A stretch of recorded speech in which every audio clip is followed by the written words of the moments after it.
So, yan daw po ay galing sa gripo. Yan. So, ang kulay, ma'am, dapat pag may mineral is purple. Violet po siya. Yan. So, gripo. Ito galing sa gripo. Ito ay galing sa pinapadeliver. Yan. So, galing naman dyan.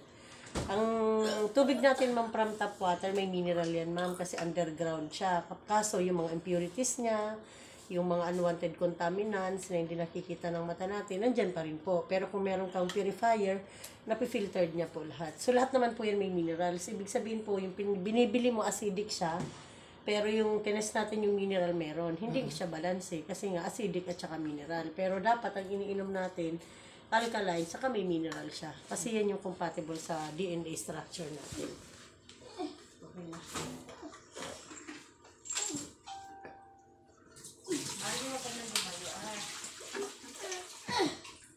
Tapos ma'am, dapat pag puno ko dito, kailangan wala naman dito. Kasi hindi naman siya umaapaw. Apaw siya, ma'am. Apaw pa rin. Kasi nakapatong lang naman siya, mami.